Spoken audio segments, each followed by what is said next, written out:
자, 그러면요. 오늘 금강경 법요집 496쪽 함께 읽겠습니다. 부처님께서 수보리에게 말씀하셨습니다. 그대 생각은 어떠한가? 열애가 옛적에 연등 부처님 처수에서 법을 얻은 것이 있는가? 없습니다. 세존이시여. 열애께서 연등 부처님 처수에서 실제로 법을 얻은 것이 없습니다. 수보리여, 그대 생각은 어떠한가? 보살이 불국토를 아름답게 꾸미는가? 아닙니다. 세존이시여. 왜냐하면 불국토를 아름답게 꾸민다는 것은 아름답게 꾸미는 것이 아니므로 아름답게 꾸민다고 말하기 때문입니다. 그러므로 수보리여, 모든 보살 마하살은 이와 같이 깨끗한 마음을 내어야 한다. 형색에 집착하지 않고 마음을 내어야 하고, 소리, 냄새, 맛, 감촉, 마음의 대상에도 집착하지 않고 마음을 내어야 한다. 마땅히 집착 없이 그 마음을 내어야 한다. 수보리여, 어떤 사람의 몸이 산들의 왕 수미산만큼 크다면 그대 생각은 어떠한가? 그 몸이 크다고 하겠는가? 수보리가 대답하였습니다. 매우 큽니다. 세존이시여. 왜냐하면 부처님께서는 몸 아님을 설하셨으므로 큰 몸이라 말씀하셨기 때문입니다. 네, 지난 시간에 여기 반 정도는 살펴보았고요. 그 반을 이어서 살펴보도록 하겠습니다. 국토의 장엄이에요. 불국토의 장엄. 네. 어떻게 장엄할 것인가? 이 세상을 어떻게 장엄할 것인가? 꽃주로 장엄을 할 것인가? 네, 향기로 장엄을 할 것인가? 무엇을 장엄할 것인가? 인데요. 이 부분에서는 특히 이제 보살이 상이 없는 반야바라밀로 세계를 장엄해야 한다. 네, 라는 것을 지금 말하고 있는데요. 이 장엄에 대해서 금강경 5가해에 6조 해능 스님이 말씀하신 세 가지 장엄을 오늘 말씀드릴게요. 자, 어떻게 장엄을 할 것인가? 6조 해능 스님께서 말씀하신 세 가지 장엄. 첫째는 세간의 불국토 장엄이에요. 세 가지로 나누는데 첫째는 불국토 장엄, 둘째는 몸의 장엄, 셋째는 마음의 장엄을 말씀하셨어요. 첫째 세간의 불국토 장엄을 하는 것은 어떻게 하는 것이냐? 절을 짓고 또 경을 베껴 쓰고 또 보시하고 공양하는 것이라고 했는데요. 여러분들이 뭐 불사함에 있어서 대웅전을 짓는다거나 절을 지을 때 보시를 한다는 거, 혹은 이제 법보시로서 경이나 불서를 나누어 주는 거, 네, 이런 것들을 이제 불국토 장엄이라고 했어요. 세간의 불국토 장엄. 첫째 세간의 불국토 장엄, 그 다음에 몸의 불국토 장엄인데, 세간의 불국토 장엄은 이런 식으로 장엄을 하는 것이다. 그러되 장엄을 하되 하는 바 없는 그런 마음으로 장엄을 해야 된다는 것이죠. 여러분들이 법보시를 함에 있어서도 법보시를 한 바 없이 하시고, 또 불사에 동참을 하시되, 또 어떤 바라는 바 없이, 바라는 바 없이, 개인한테 바라는 바 없이 저 불법이 그저 널리 전해지기를 말하는 그런 마음으로 이제 하는 거죠. 네, 둘째는 자기 몸의 불국토를 장엄하는 일이라고 했어요. 자기 몸의 불국토를 장엄하는 일인데요. 이 몸의 불국토는 어떻게 장엄을 하냐면은 모든 사람을 볼 때 공경하는 마음을 바치는 거예요. 네. 여러분들 몸으로 누구를 만나든 공경하는 마음, 공경을 하면은 그것이 바로 몸의 불국토 장엄이 돼요. 자, 우리가 업이 있어요. 업이 있어서 아주 나쁜 습관들이 우리가 있을 수 있는데, 이런 것을 고치려면 제일 좋은 방법이 그 모든 사람을 공경하는 마음으로 사는 겁니다. 네. 내 업을 바꾸고 싶을 때, 나의 나쁜 습관을 바꾸고 싶을 때 누구를 만나든 공경을 하는 거고, 공경의 마음을 이렇게 여러분들이 보이는 거죠. 이것이 뭐냐 안 되고 있죠, 사실. 서로가 나 잘났다는 것을 보이고 싶지. 그대는 정말 멋진 사람입니다. 그대는 참 훌륭합니다. 라는 이런 마음을 보내는 사람은 그리 많지 않은 것 같아요. 그래서 예를 들면은 사람들이 이제 여러분들이 봉사를 할 때 있잖아요. 봉사를 할 때 다만 그 상대를 좀 존중해주고 또 상대를 기쁘게 하고자 하는 그런 마음으로 봉사를 해야 돼요. 예를 들면 뭐 양도원을 간다거나 아니면 또 고아원을 간다거나 요양원 있죠. 노인 요양원 가서 봉사를 한다거나 그렇게 했을 때 우리가 했다는 마음을 가지고 한다면은 그거는 상에 있는 거고 그저 그곳에 계시는 분들을 존중하고 또 이 사람들이 좀 편안했으면 건강했으면 하는 그런 마음 하나로 여러분들이 공경을 올린다면은 그거야말로 정말 내 스스로 나의 몸, 내 몸의 그 불국토를 제대로 장엄하는 그런 이제 봉사가 될 수가 있죠. 그런데 그렇게 하지 이제 못할 경우는 사실 상에 빠지잖아요. 상에 빠지면은 이 상에 빠지는 봉사는 차라리 저는 안 하는 게 낫다고 보죠. 예. 어떤 일을 하고 상이 빠진다면은 상이 생긴다면은 그것은 수행과는 반대로 가는 일이에요. 이 수행이라는 것은 상을 없애는 과정인데 내가 나 요양원에 봉사했어. 뭐 나는 좋은 사람이야. 나는 양로원에 봉사했어. 이런 마음을 가지고 있게 된다면은 내가 훌륭하다. 내가 남보다 낫다라는 생각이 있기 때문에 그것들이 또 다른 사람을 무시하는 이런 또 방향으로 언행이 또 나오게 되거든요. 그래서 다시 업을 또 지을 수가 있어요. 네. 그래서 내가 누군가를 도울 때 내가 어떻게 도왔다, 누구를 도왔다, 뭐 이런 그런 상 없이 여러분들이 해야 진정한 그런 수행을 하고 있다고 볼 수가 있고 또 여러분의 몸을 여러분의 그 몸의 불국토를 장엄하는 일이라고 볼 수가 있어요. 이제 여러분들 잘 아시겠지만 그 법화경에 보면 상불경 보살이 있어요. 상불경 보살. 상불경 보살님은 누구를 만나든 이런 말을 했어요. 당신은 부처님이십니다. 당신이 부처님이시니까 저는 당신을 참 공경합니다. 라고 말씀을 하셨어요. 그래서 보는 사람마다 당신은 부처님이십니다. 네. 당신이 부처님이시니까 저는 당신을 공경합니다. 라고 항상 이렇게 공경을 표현했어요.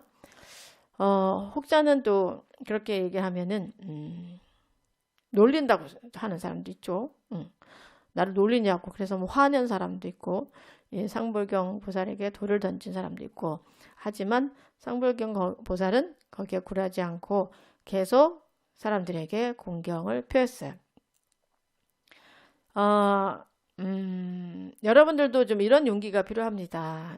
여러분들 주변에 남편이나 아내나 아니 아이들에게 당신은 부처님이십니다 하고 공경을 해보세요. 네. 그럼 처음에는 왜 그래? 막 엄마 왜 그래? 아니면 당신 이상해? 막 그렇게 할 수 있지만 이거 계속 하다 보면은 정중하게 진실하게 하다 보면은 이분들이 정말 내가 부처님처럼 해야 되지 않을까? 라는 그런 생각을 하게 되고 자기 속에 있는 그 부처의 성품을 이렇게 찾으려고 노력을 하게 됩니다. 수기라는 거 있잖아요. 수기. 부처님께서 수기를 내려주시는 것. 이 수기라는 것도 이 누군가에게 너는 앞으로 이런 공덕을 지어서 부처가 될 것이다. 이런 말을 듣는 동시에 정말 부처가 될 수 있는 그런 그 힘이 또 나오죠. 네. 그래서 말을 우리가 그렇게 해준다는 것은 정말 그 사람이 그렇게 될 수 있는 힘을 주는 네. 그런 굉장한 파워를 쓰고 있는 거예요. 네. 아주 굉장한 일이죠. 사실 이것이. 네. 그래서 우리가 선생님들은 보통 길을 가다가도 벌레를 만난다거나 아니면 동물을 만난다거나 뭐 이렇게 어떤 형태의 동물을 만나든지 간에 축원을 해주죠. 발보리심해라. 이렇게 발보리심해라. 이렇게 하거든요. 그것은 그만큼 벌레나 짐승들이 그 축원을 받고 또 그렇게 될 수 있는 인을 심는 어떤 그런 자비의 행위 돼요. 어떤 재미있는 그 예가 있는데 어떤 스님이 수행을 하다가 어느 날 수행 열심히 해가지고서 어느 날 탁 도가 트였어요.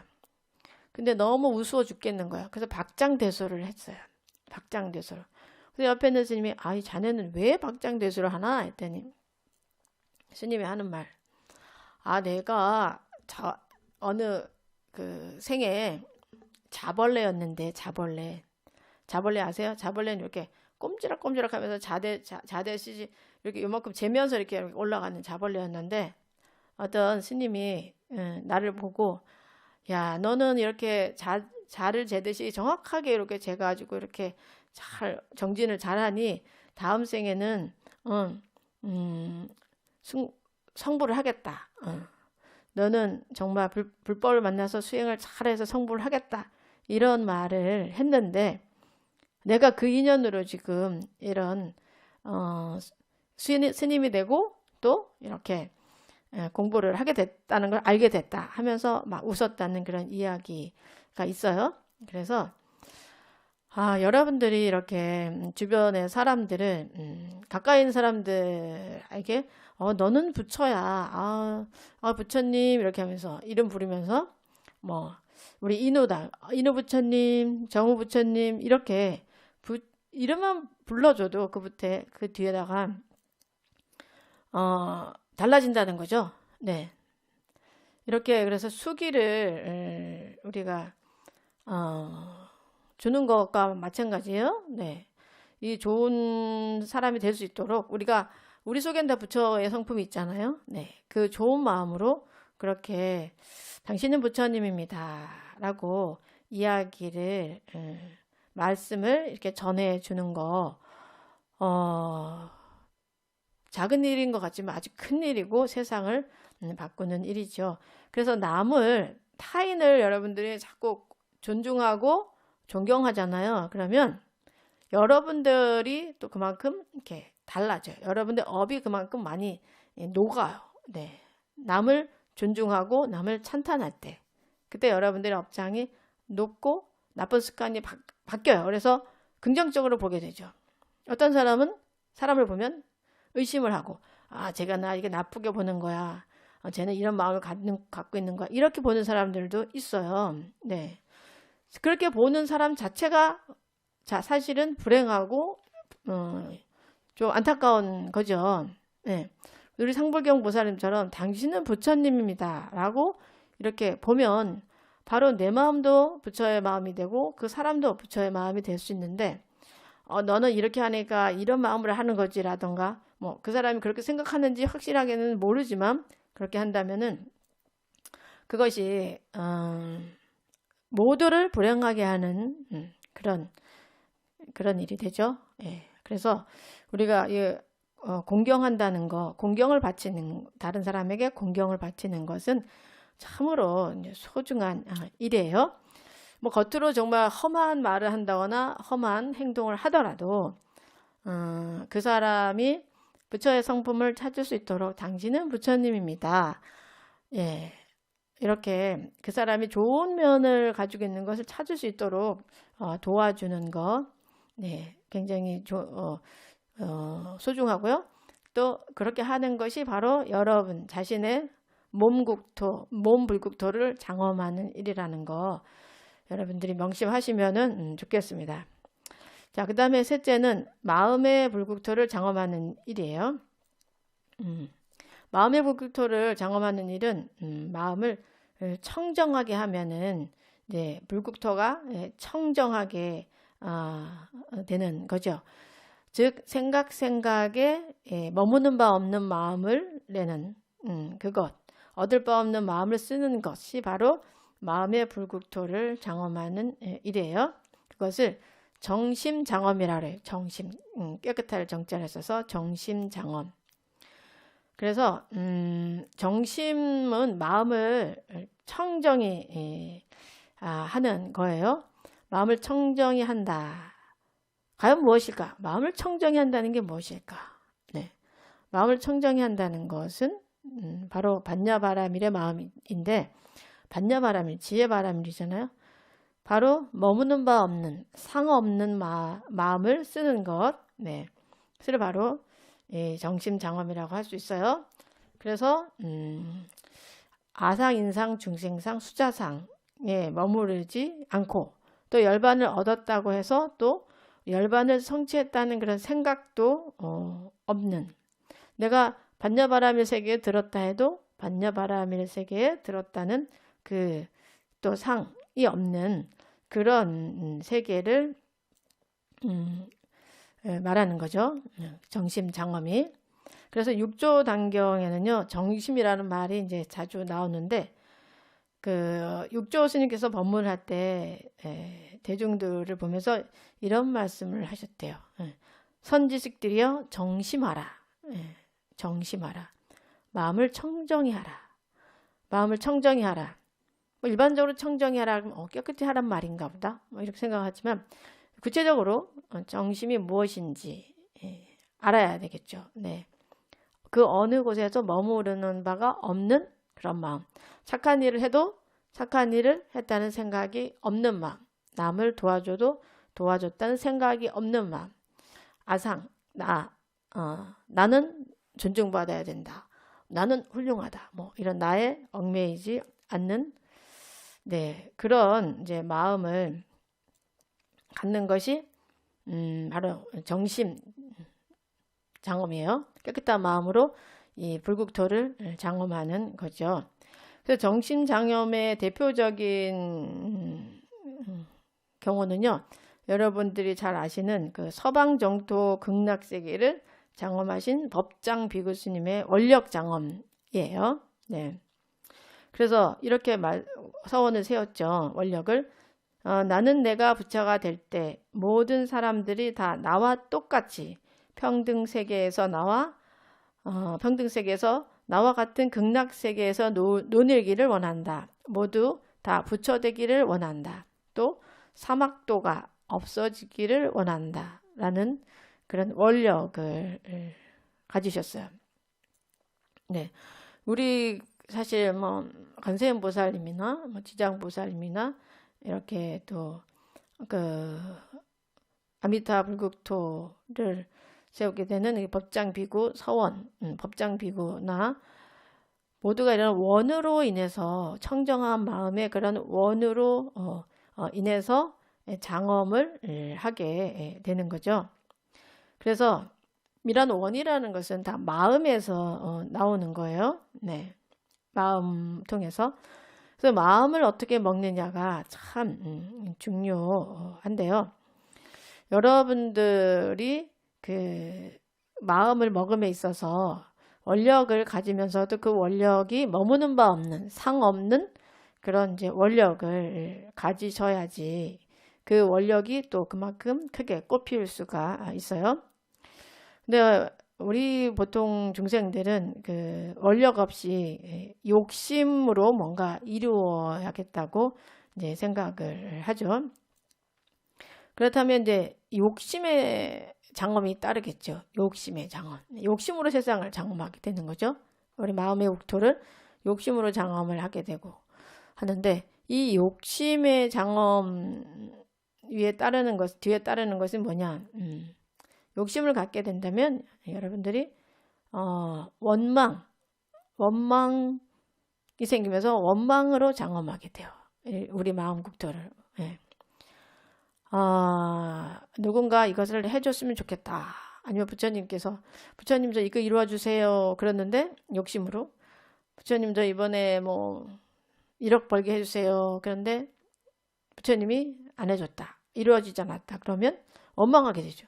아이고 부처님이 영험이 없네. 내가 부처님께 참 과일도 올렸는데 뭐 부처님께 내가 10,000원이나 보시했는데 나를 안 도와주신단 말이야. 이렇게 하면서 우리가 원망을 하게 돼요. 네, 원망. 그래서 원망장엄이 돼요. 내 마음 국토를 원망장엄으로 하면 안 되겠죠. 그래서 청정한 장엄, 정심장엄, 청정한 마음으로 여러분들이 장엄을 해야지 됩니다. 너무 멋진 말이죠. 세상을 장엄한다는 거, 어떻게 장엄할 것인가. 우리가 눈으로 보이는 이 세상을 장엄을 할 때, 첫째는 세간의 불국토 장엄. 자, 절을 짓고 또 경을 베껴 쓰고, 네, 보시를 하고, 이렇게 불서를 나누고 하는 거가 첫 번째였고, 둘째는 자기 몸의 불국토를 장엄하는 일이라고 했어요. 몸의 불국토를 장엄하는 거. 무엇으로 장엄한다겠죠? 몸의 불국토는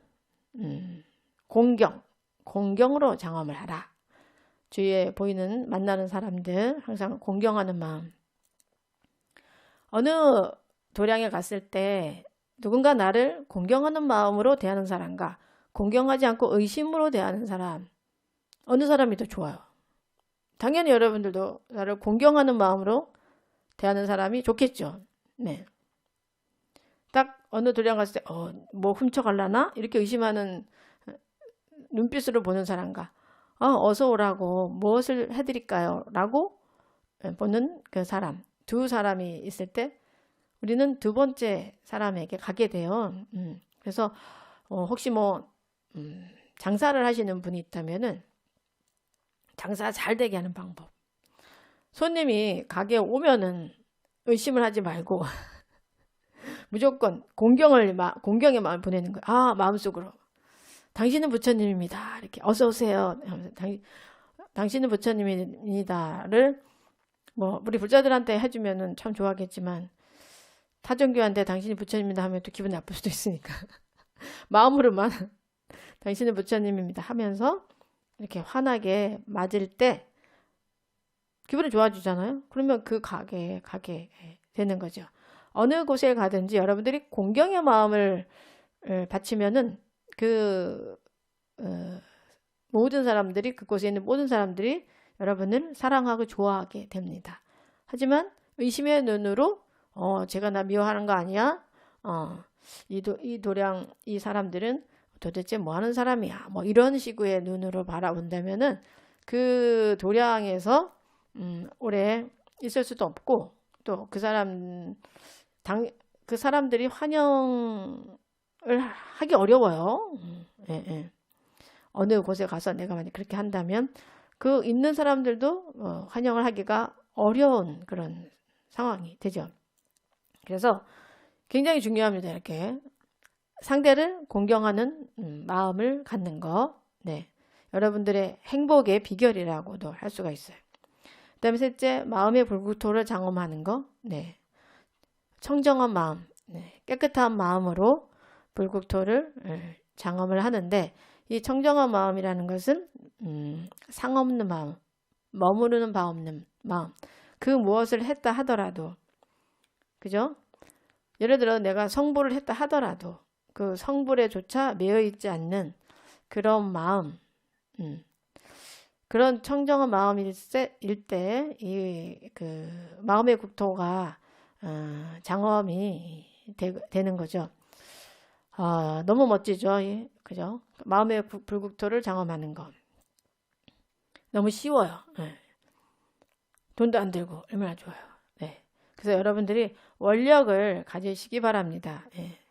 그 법장비구처럼 또 지장보살님처럼 관세음보살님처럼 마음으로 청정한 마음으로 머무는 바 없는 마음으로 중생을 위한 마음, 사랑의 마음을 여러분들이 가지도록 한다면은 정말 그런 세상이 바로 이제 불국토가 아닌가라는 그런 생각을 하게 돼요.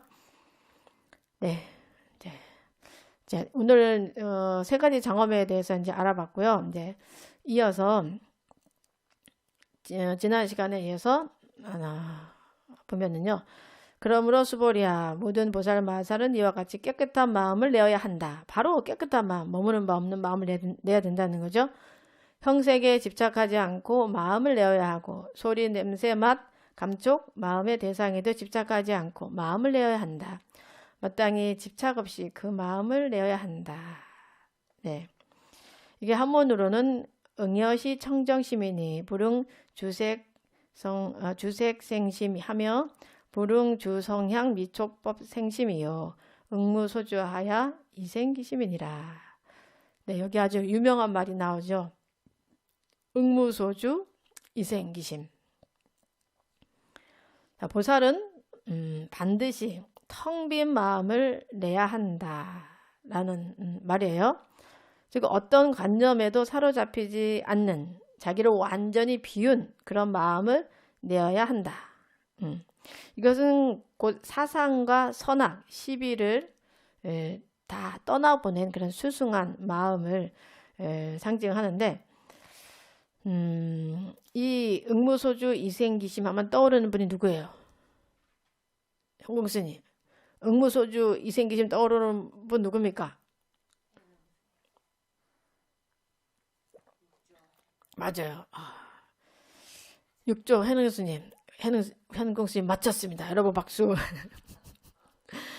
해능스님이 원래 정말 뭐 글자도 잘 읽을 줄 모르는 그런 분이었어요. 네.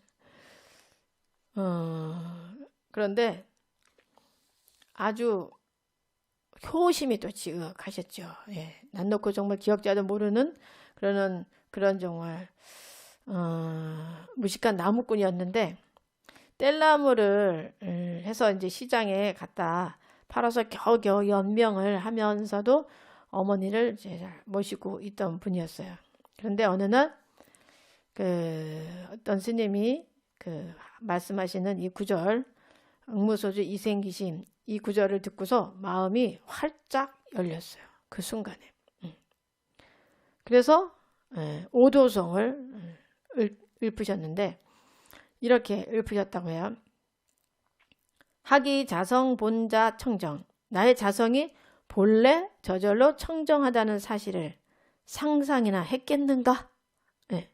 여러분들도 이거 듣고 사실 이 자리에서 깨우쳐야 됩니다. 네. 응무소주 이생기심 지금 이 해능스님처럼 딱 듣고 탁 놀라면서 깨우쳐야 돼요. 그 다음에 하기 자성 본불 생멸. 나의 자성이 본래로 불생불멸이라는 사실을 상상이나 했겠는가? 하기 자성 본자 구족. 나의 자성이 본래 저절로 모든 것이 갖추어져 있다는 사실을 상상이나 했겠는가? 하기 자성 본무 동료. 나의 자성이 본래로 아무런 동료가 없다는 사실을 상상이나 했겠는가? 하기 자성 능생만법. 나의 자성이 능히 일체 만법을 만들어낸다는 사실을 상상이나 했겠는가? 여러분들 좀 감이 옵니까?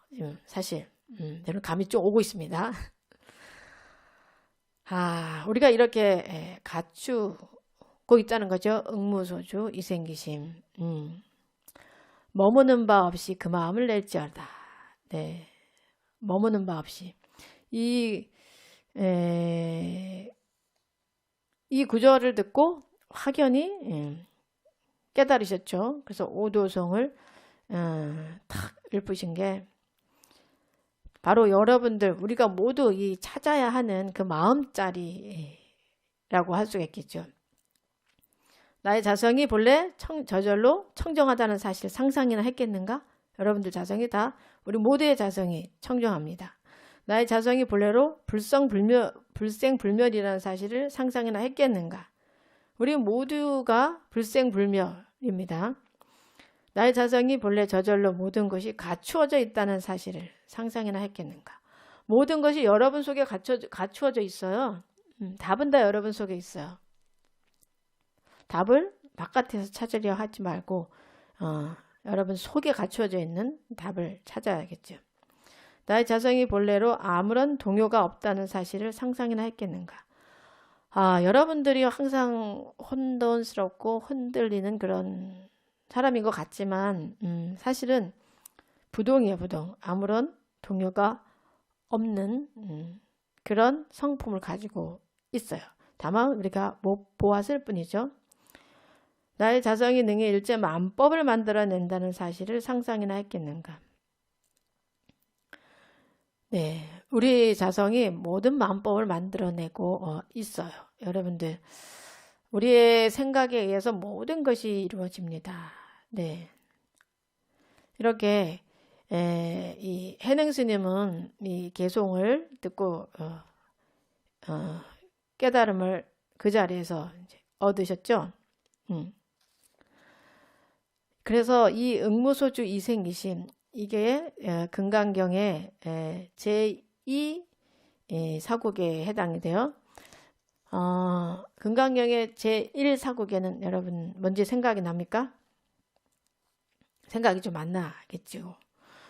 네, 범소유상, 계시허망, 약견재상비상, 직견열애. 네, 이것이 제1 사국이에요. 제1 사국에는 뜻을 해석해 드리면 모든 형상이 있는 것은 모두 다 허망하니 만약 모든 형상을 형상이 아닌 것으로 보면 곧 열애를 보느니라. 열애를 보고 싶죠, 여러분들. 네, 부처님을 보고 싶어요.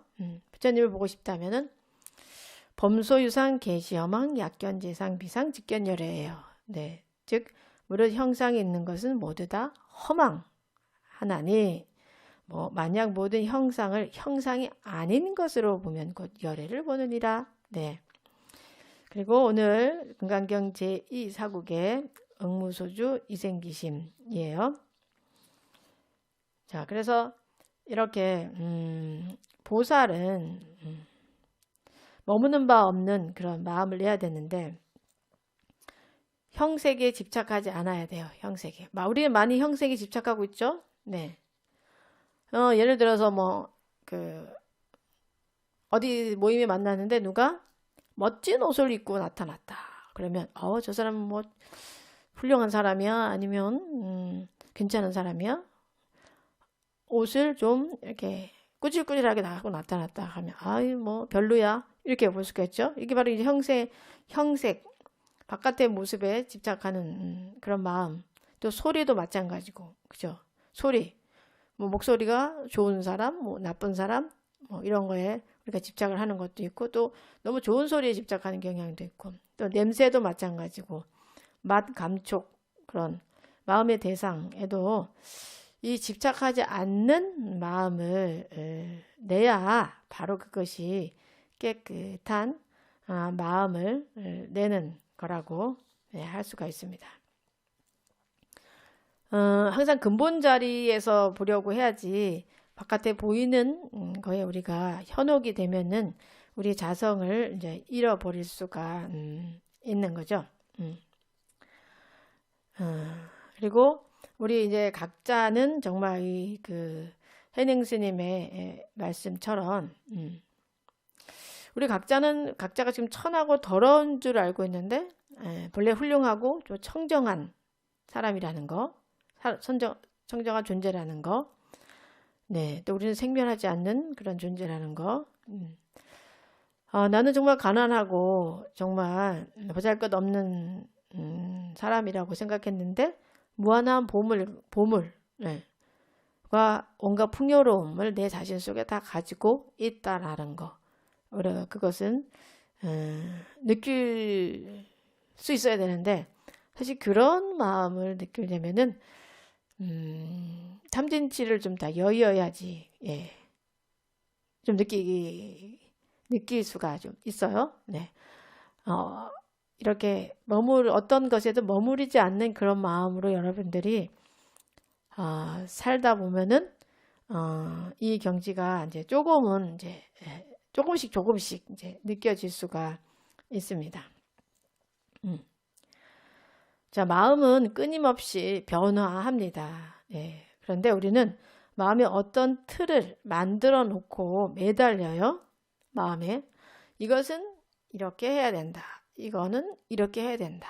뭐 이런 틀을 만들어 놓고 거기에서 벗어나는 걸 아주 싫어하죠.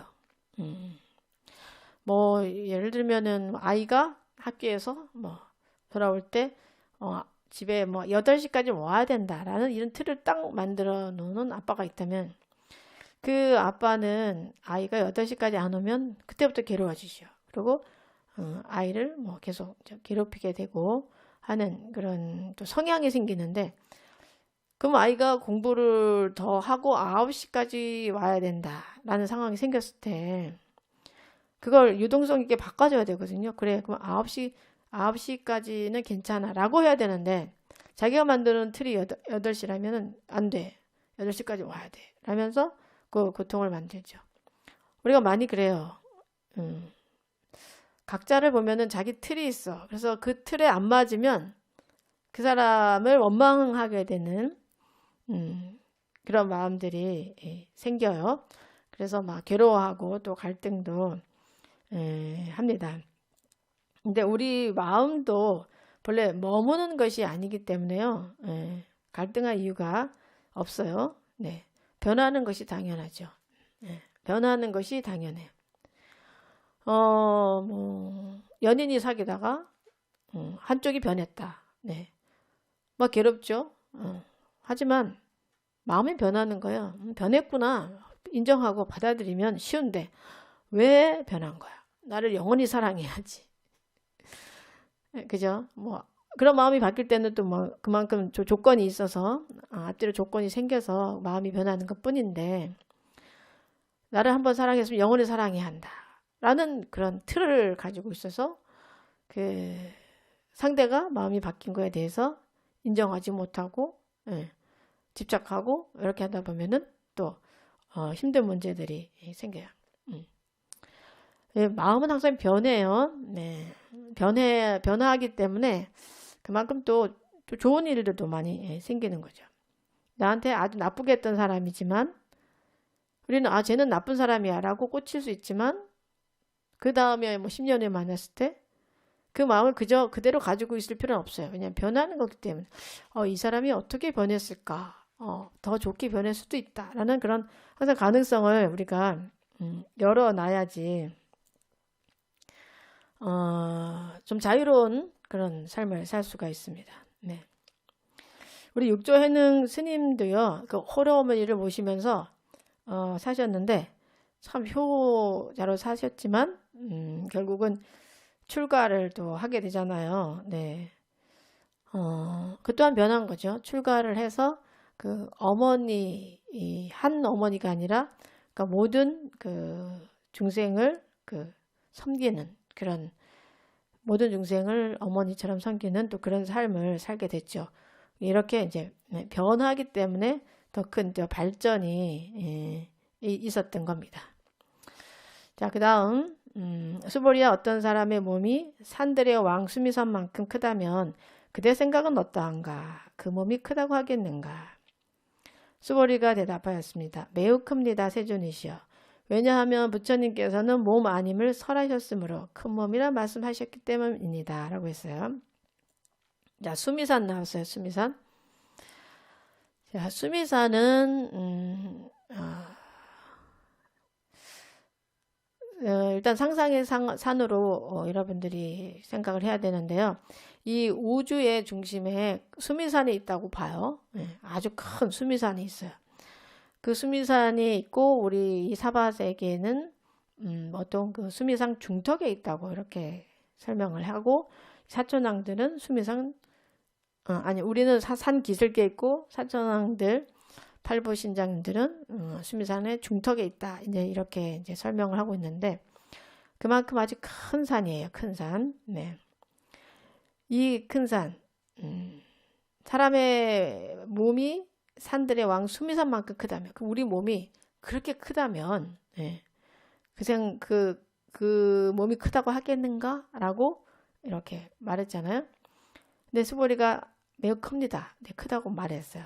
왜냐면 부처님께서는 몸 아님을 설하셨으므로 큰 몸이라 말씀하셨기 때문입니다. 라고 한 건데, 여기 이 속뜻을 보면은요, 이 수미사는 우리 자신도 모르게 가지고 있는 그 상덩어리를 의미를 하는 거예요.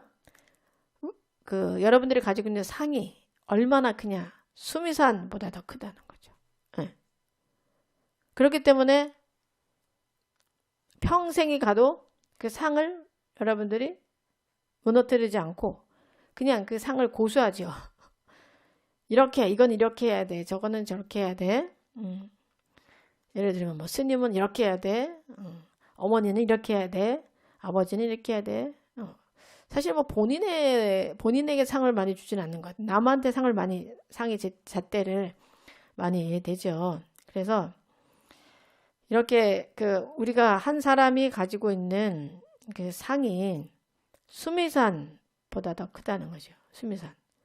그러면 각각이 지금 우리가 지금 22명이 지금 일요 법회를 보고 있는데, 법당에까지 하면 25명, 25명이 각각의 하나의 수미상들을 다 가지고 있다면은 25개의 큰 수미상이 있는 거죠.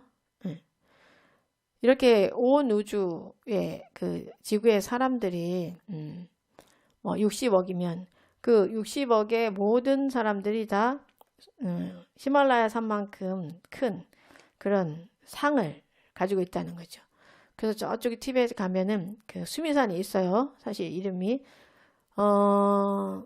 수미산의 이렇게 모습, 그러니까 그것을 수미산이라고 뭐 이름을 이렇게 붙였는데, 히말라야 산을 좀 크게 보니까 그만큼 이제 큰 산의 상들을 우리가 다 가지고 있다는 거예요. 마음의 상이 그만큼 수미만한 상들을 각각의 가지고 있다. 모든 존재들이 다 그렇게 가지고 있다. 그래서 이 부처님께서 이렇게 말씀하신 것은 이제 몸이 실제 그 몸이 아니라 큰 몸이라고 말씀하셨기 때문입니다라고 여기서 대답을 좀 했어요.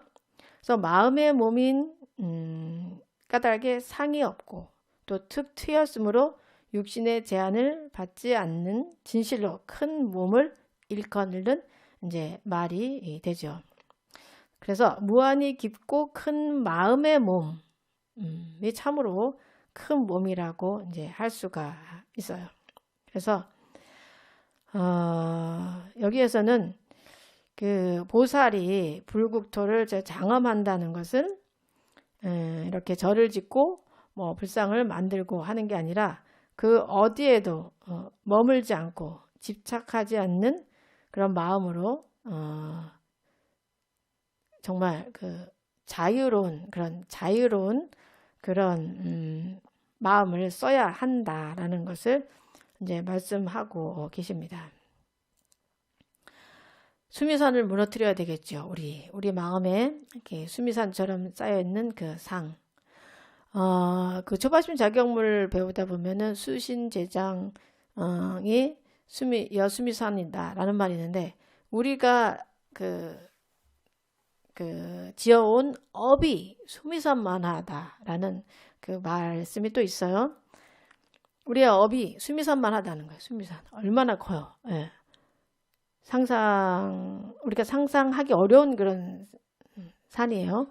우주의 그 중심이 되는 그런 산인데, 그만큼 크다고 이제 이렇게 비유를 말씀하셨는데, 그래서 이 업장을 소멸한다는 것은 결국은 이 상을 없애는 것과 동등하다고 볼 수가 있어요. 그 업이라는 것은 그만큼 매여 있어요. 예, 어떤 것 틀에 매여 있어요.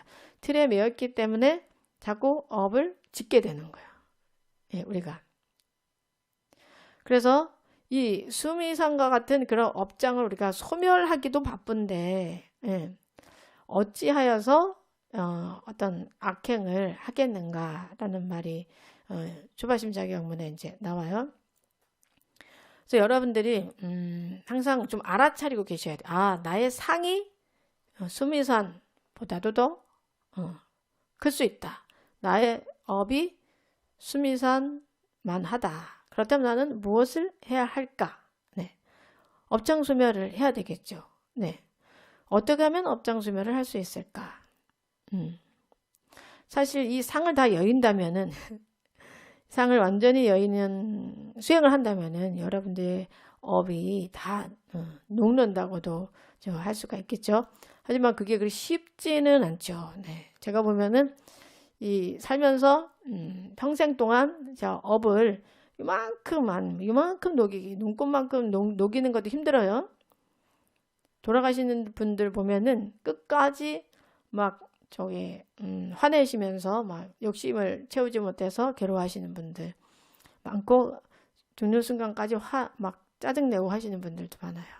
그 업이라는 게 그렇게 쉽게 녹지는 않은데 일단 내가 그만큼 업을 가지고 있다는 것을 좀 알아차리는 것도 중요하고 아까 말씀하신 또 내가 얼마나 청정한 성품을 또 가지고 있는가를 알아차리는 것도 중요해요. 네. 나는 본래로 갖추어져 있다. 본래로 갖추어져 있는 사람이다. 나는 원래 청정하다. 라고 알아차리는 것도 굉장히 중요한 부분이에요. 그래서 육조 스님은 응무소주 이생기심 그 구절을 듣고 그죠? 그 순간에 깨치심을 얻으셨잖아요. 그러면 결국 그 수미산을 무너뜨린 것과 마찬가지죠. 먼 길인 것 같지만 또 굉장히 가깝기도 한 겁니다. 네, 지름길은 여러분들이 상이 없는 마음, 무엇을 하되 한 바 없는 그런 마음을 내시고 또 원력을 가지시고 늘 내 자신의 이익보다는 모두의 이익, 모두가 좀 행복한 네, 그런 서원을 세우고 하신다면은 바로 여러분의 업도 다 높고 또 더 큰 사람으로 또 더 큰 그 원력을 가진 보살로 이 세상을 살 수 있고 또 이것이 다음 생까지 다 이어져 나갈 수가 있습니다. 네. 아시겠죠? 네. 그래서 여러분들 제가 말씀드렸죠. 상이 나타날 때의 증상이 뭐라고 했죠? 지난 시간에? 내 마음에 상이 났다. 보통 상이 난지 잘 몰라. 내가 어떤 상을 가지고 있는지 잘 몰라요. 보통 이제 상이 있음을 알아차릴 때는 이제 화가 올라오지요. 화가. 이렇게 해야 되는데 라는 그런 화가 딱 올라올 때 바로 그 상이 있다는 거 알아차리시면 돼요. 네. 내가 뭔가 섭섭함이 생긴다. 내가 화가 난다. 아이고, 내가 이런 상을 가지고 있었구나. 이렇게 해야 된다고 생각하고 있었구나. 그거를 여러분들이 다 알아차리셔야 돼요.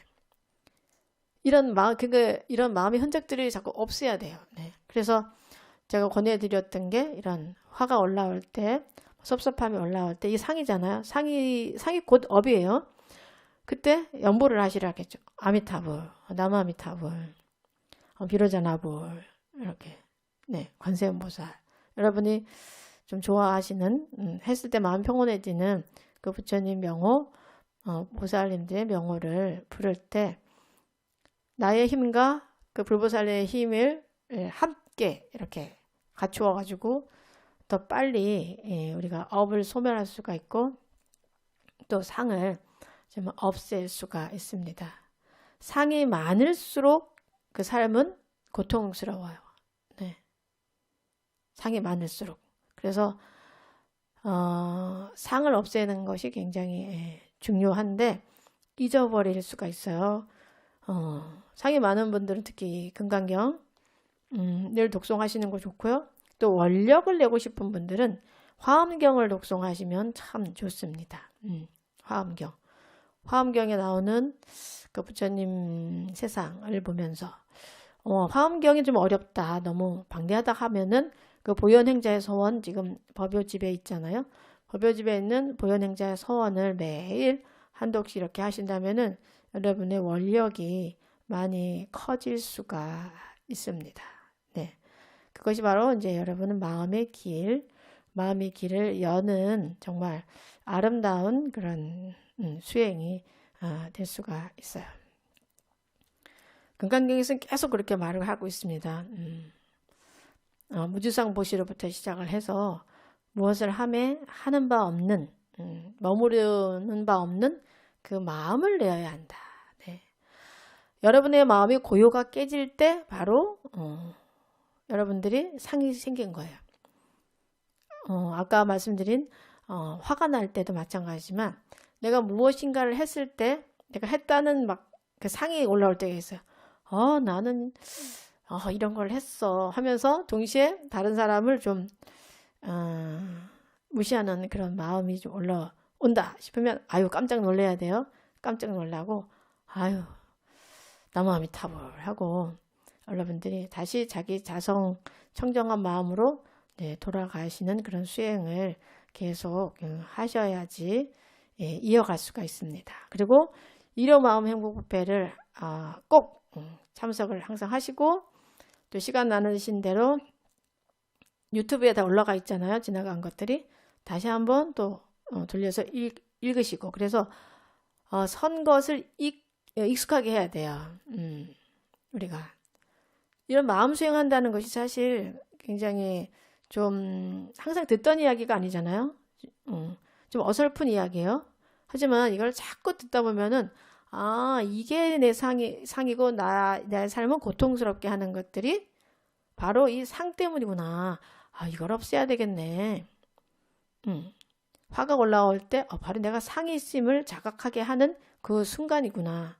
내가 자각해야 하는 순간이구나라고 딱 느끼시고 그 순간에 나무아미타불 또 비로자나불 하시고 청정한 마음으로 다시 돌아가고 이렇게 하는 것이 결국은 내 자신을 보호하는 것이며 나를 사랑하는 길입니다.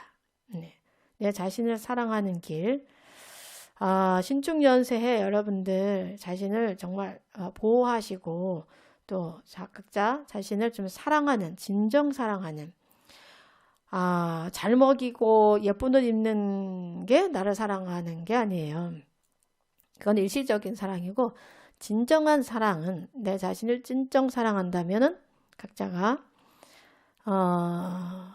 상이 없는 머무른 바 없는 그런 마음을 내는 그런 시간들을 그런 순간들을 많이 갖추셔야지만 됩니다. 다른 사람을 사랑하기 앞서서 내 자신을 먼저 사랑해야 다른 사람도 진정 사랑할 수가 있어요. 사랑이란 미명하에 다른 사람을 괴롭힐 수가 있어요. 우리가 상이 있다면은 이 상으로 당신은 이렇게 해야지 왜 이렇게 안 하는 거야? 당신 나를 사랑한다면 당신은 나한테 이렇게 해줘야 돼 라고 강요를 하게 되잖아요. 하지만 그 상대는 성향이 그렇게 할 수 없는 사람일 수 있어요. 서로가 괴롭습니다. 그런 삶 더 이상 살면 안 돼요. 우리 특히 일요마음행복법회 금강경을 들으시는 우리 비로자나 국제전환 불자님들은 그런 고통은 이제 끝내야 돼요. 이제 가족 간에 친구 간에 그런 고통을 이제 끝내야 됩니다. 그러기 위해서 여러분 각자를 잘 보호하고 진정 사랑하는 그런 그 금강경 수행을 꼭 잘 하시기 바랍니다. 그래서 신축년 정말 거듭나는 내가 더 아름다워지고 내가 더 거룩해지고 내가 좀 더 멋진 그런 내 자신이 될 수 있도록 노력을 해서 또 그런 나를 만드는 새해가 되면은 좋겠습니다. 자, 오늘 일요마음 행복법회는 이것으로 마치도록 하겠습니다. 성불하십시오.